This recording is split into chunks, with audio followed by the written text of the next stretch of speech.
Virus, उसकी वजह से ये लॉकडाउन, पिछले कुछ महीनों से मैं घर से बिल्कुल भी बाहर नहीं निकली, बहुत बोर हो गई हूँ। इसीलिए अभी कुछ दिन पहले मैंने अपने दोस्तों को फोन किया और उनसे कहा कि क्यों ना कुछ प्लान बनाया जाए, कहीं बाहर घूमने जाएं, डिनर के लिए जाएं। यस आई नो, हमें अभी भी सावधानी बरतनी चाहिए, कोरोना वायरस अभी भी है, पर प्रिकॉशंस के साथ तो हम जा ही सकते हैं ना।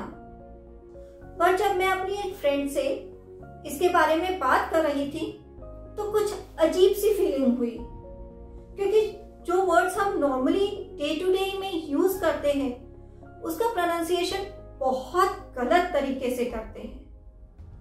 तो आज मैं तरुणा कुछ ऐसे ही वर्ड्स आपके लिए लेकर आई हूं जिनका प्रोनाउंसिएशन हम गलत करते हैं और हम इनको डेली यूज करते हैं बिना ये जाने कि इनका प्रोनाउंसिएशन सही है या गलत।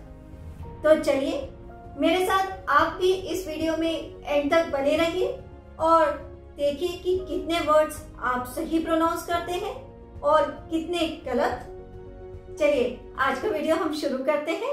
अगर आप भी चाहते हैं अपनी इंग्लिश वोकैबुलरी और प्रोनाउंसिएशन को इम्प्रूव करना तो आज ही सब्सक्राइब करें हमारे चैनल को और हमारी सारी नई वीडियोस के नोटिफिकेशन के लिए बेल आइकन को भी प्रेस करना मत भूलिए। जब भी हम बाहर घूमने जाते हैं तो कोई ऐसी जगह ढूंढते हैं जहां पर हम कुछ दिन स्पेंड कर सकें, रुक सकें। तो उस जगह को नॉर्मली हम क्या बोलते हैं? होटल।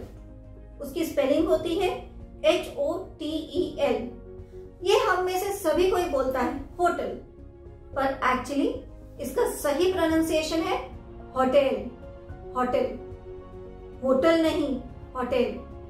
इसी तरह से डिनर के लिए आप कहाँ जाते हैं? रेस्टोरेंट में। Is it? रेस्टोरेंट में नहीं जाते हैं, रेस्टोरेंट में जाते हैं। रेस्टोरेंट ये बहुत ही ज्यादा मिसप्रोनाउंस्ड वर्ड है। रेस्टोरेंट में चलो, रेस्टोरेंट में चले नहीं, रेस्टोरेंट में चले। आज डिनर के लिए किसी रेस्टोरेंट में चलते हैं। इसी तरह से होटल में जो रूम्स बुक करते हैं उन रूम्स के लिए भी एक स्पेशल वर्ड होता है और उसकी स्पेलिंग होती है SUITE। और इसको किस तरह से प्रोनाउंस करते हैं? सूट नहीं, इसका प्रोनाउंसिएशन है स्वीट। स्वीट, खाने वाला स्वीट नहीं। यहाँ पर ये स्वीट है एक ऐसा रूम, लग्जूरियस रूम जहां पर हम रहते हैं, होटल के। क्लियर? तो मूव करते हैं कुछ और वर्ड्स के प्रोनाउंसिएशन की तरफ। अब होटल में चले गए, रेस्टोरेंट में चले गए, पर वहां जाकर करते क्या हैं? कुछ ना कुछ खाते पीते हैं। ऑफ कोर्स मॉर्निंग में जो हम नाश्ता करते हैं उसकी स्पेलिंग होती है इंग्लिश में BREAKFAST। लोग इसको कैसे प्रोनाउंस करते हैं? ब्रेकफास्ट। Breakfast, FAST, fast. जी नहीं, इसका सही प्रोनाउंसिएशन है ब्रेकफास्ट। ब्रेकफास्ट, फास्ट नहीं, फर्स्ट, ब्रेकफास्ट। इसी तरह से जो इवनिंग में नाश्ता करते हैं चाय के साथ, उसको क्या बोलते हैं? खाते हैं ना बिस्किट्स, नमकीन्स, वेफर्स, तो क्या उसको बोलते हैं? उसकी स्पेलिंग क्या होती है? SNACKS। सही? कुछ लोग बोलते हैं मैंने इवनिंग में स्नैक्स खाए हैं। स्नैक्स, स्नैक्स खाते हैं? कुछ लोग खाते होंगे पर नॉर्मली हम तो नहीं खाते हैं। इसका सही प्रोनाउंसिएशन है स्नैक्स। स्नैक्स, स्नैक्स मत खाइए, स्नैक्स खाइए। कभी कभी जब आप होटल में जाते हैं या किसी पार्टी में जाते हैं तो खाना खुद लेके खाते हैं, उसे क्या बोलते हैं? इंग्लिश में उसकी स्पेलिंग होती है BUFFET। परफेक्ट या परफेक्ट नहीं, इसका सही प्रोनाउंसिएशन है बुफे। बुफे, आप बुफे इसको प्रोनाउंस कीजिएगा, परफेक्ट नहीं या बफे भी नहीं। इसके अलावा एक बहुत फेमस कॉफी है, उसकी स्पेलिंग है ये, पर बहुत से लोग इसको प्रोनाउंस करते हैं एक्सप्रेसो कॉफी। एक्सप्रेसो, एक्सप्रेसो नहीं, एक्स है ही नहीं, ये है एस्प्रेसो कॉफी, एस्प्रेसो। तो अब आप जब भी कॉफी पीने जाए तो इसको सही प्रोनाउंस कीजिएगा, एस्प्रेसो कॉफी। इसी तरह से खाने के बाद बहुत से लोग मीठा खाना पसंद करते हैं, तो इस मीठे के लिए एक स्पेशल वर्ड होता है, उसकी स्पेलिंग है ये, और लोग इसको कैसे प्रोनाउंस करते हैं, डेजर्ट, डेजर्ट। स्पेलिंग की वजह से कंफ्यूजन हो सकता है, पर जो डेजर्ट प्रोनाउंस करते हैं वो एक्चुअली रेगिस्तान वाला डेजर्ट होता है।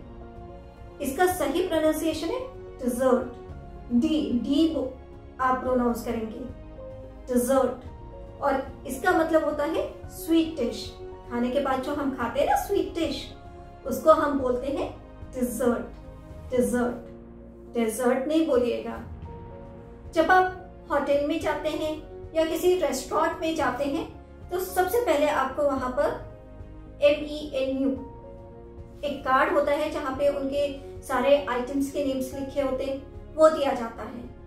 उसको क्या बोलते हैं, मीनू, मीनू नहीं, मेन्यू, मेन्यू। इसे ना आप मेनू बोलेंगे और ना मीनू बोलेंगे, इसे आप बोलेंगे मेन्यू, मेन्यू। इसी तरह से कॉफी शॉप में आपने मेन्यू में ये वर्ड जरूर देखा होगा जो प्रोनाउंस करने में थोड़ा डिफिकल्ट है पर खाने में उतना ही डिलीशियस। तो आप इसे कैसे प्रोनाउंस करते हैं? कहीं आप इसके प्रोनाउंसिएशन की वजह से इसे छोड़ तो नहीं देते? अगर आप ऐसा करते हैं तो अब से मत कीजिएगा, आप इसे प्रोनाउंस कीजिएगा वॉसा, वॉसा। स्पेलिंग थोड़ी सी डिफिकल्ट है पर प्रोनाउंसिएशन उतना ही इजी। इसे हम प्रोनाउंस करते हैं वॉसा। क्लियर? मूव करते हैं कुछ और वर्ड्स की तरफ। अब बात करते हैं हम एक thin round shape Mexican bread की। ये भी बहुत कॉमन वर्ड है और कॉफी शॉप्स वगैरह में काफी यूज किया जाता है। इसकी स्पेलिंग होती है ये, जिसे हम टॉर्टिला बोल देते हैं। टॉर्टिला बिल्कुल गलत प्रोनाउंसिएशन है, ला तो आता ही नहीं है। इसका सही प्रोनाउंसिएशन है टॉर्टिया, टॉर्टिया। इसी तरह से याद आया, आप पिज्जा खाते हैं, पिज्जा ही बोलते हैं ना उसे, PIZZA, पिज्जा। उसे पिज्जा नहीं पिज्जा बोलते हैं, पिज्जा। पिज्जा हम हमेशा ही बोलते हैं पर उसका सही प्रोनाउंसिएशन है पिज्जा, पिज्जा। और इसी तरह से उसके ऊपर एक ग्रीन कलर का स्पाइसी चिली होता है जिसकी स्पेलिंग होती है ये, स्पेलिंग शुरू होती है J से, और इसको हम जलपियानो बोल देते हैं, जलपियानो। जलपियानो नहीं है, ये है हैल्पीनियो, हैल्पीनियो। तो अब आप इन वर्ड्स को भी सही प्रोनाउंस कीजिएगा। अब जब हम पिज्जा की बात कर रहे हैं तो उसमें चीज भी स्प्रेड होती है, एक ये चीज भी डाली जाती है, इसकी स्पेलिंग है ये, और हम इसे बोलते हैं पार्मेजान चीज। पार्मेजान नहीं, पार्मेजान होता है ये, पार्मेजान। क्लियर? और पिज्जा के ऊपर अगर प्याज नहीं हो तो मजा नहीं आता है, और प्याज को बहुत से लोग बोलते हैं ओनियन, ओनियन नहीं अनियन, अनियन। ओ का एक साउंड अ भी है तो हम इसे बोलते हैं अनियन। प्याज को इंग्लिश में सही तरीके से अगर आपको बोलना हो, इसका सही प्रोनाउंसिएशन होता है अनियन। तो आई होप अब आप ये वर्ड्स मिसप्रोनाउंस नहीं करेंगे, इनको आप सही प्रोनाउंस करेंगे। तो फ्रेंड्स, आज के वीडियो में हम होटल गए, रेस्टोरेंट गए, ब्रेकफास्ट किया, फिर हमने इवनिंग के स्नैक्स भी खाए, कॉफी भी पी। कौन सी कॉफी पी थी? Espresso coffee. डिजर्ट भी खाया, बहुत सी चीजें खाई और उनके सही प्रोनाउंसिएशन भी सीखे। बट रिमेंबर, जब भी आप बाहर जाएं, केयरफुली जाएं, प्रिकॉशंस के साथ जाएं। आई होप आज का वीडियो आपको अच्छा लगा होगा और आपके लिए इंफॉर्मेटिव भी होगा। अगर आपको ये वीडियो अच्छा लगा तो आप इसे लाइक करें और शेयर भी जरूर करें। हमारे चैनल को सब्सक्राइब करना ना भूलें और साथ में बेल आइकन को जरूर प्रेस करें, क्योंकि तभी आपको हमारे अपकमिंग वीडियोस के नोटिफिकेशन इमीडिएटली मिलेंगे। मैं नेक्स्ट वीडियो में कुछ और इंटरेस्टिंग फैक्ट्स के साथ आती हूँ। Till then, have a nice day, bye bye.